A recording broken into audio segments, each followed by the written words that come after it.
د ملا یعقوب تازه اقدام کابل لپاره ځانګړې قطعه جوړه کړه. دا چې ولې نو جزئیات همدلته وګورئ او چینل هم سبسکرایب کړئ.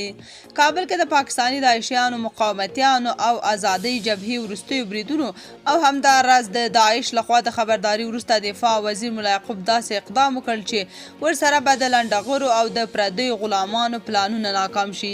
تازه خبر دا دی چې په کابل کې د ځانګړو ځواکونو د لومړي کنډک قمندانۍ مرکز پرانیستل شو.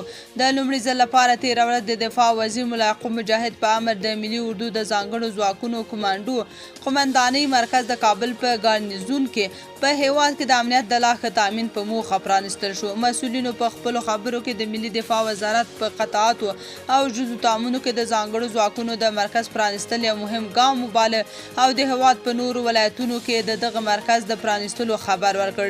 د ملي اردو ځانګړي ځواکونه کمانډو په عصري او پرمختللو وسلو سمبال او په مسلکي ډول روزل شوي دي چې په هر ډول شرایطو کې په خپلو دندو ته دوام ورکوي.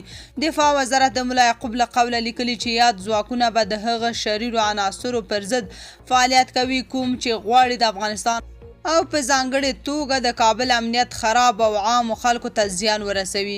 ملا یعقوب ویلي چې داعشیان او تش په نوم مقاومتیان د طالب ځواکونو سره د مخامخ جګړې توان نه لري ځکه خو په ناځوانمردانه توګه بریدونه کوي. عامو خلکو بیا د دفاع وزارت یاد اقدام ستایلی او وایي پاکستان هیڅکله یو آباد او باثباته افغانستان نه غواړي نو د هغوی او د لنډغرو د شوم پلانونو د خنثی کولو لپاره دا غوره اقدام چې کابل لپاره د کمانډویانو ځانګړې قطعه جوړه کړه. تاسو په دې اړه څه نظر لرئ؟ کومنټ کې شریک او چینل هم سبسکرایب کړئ.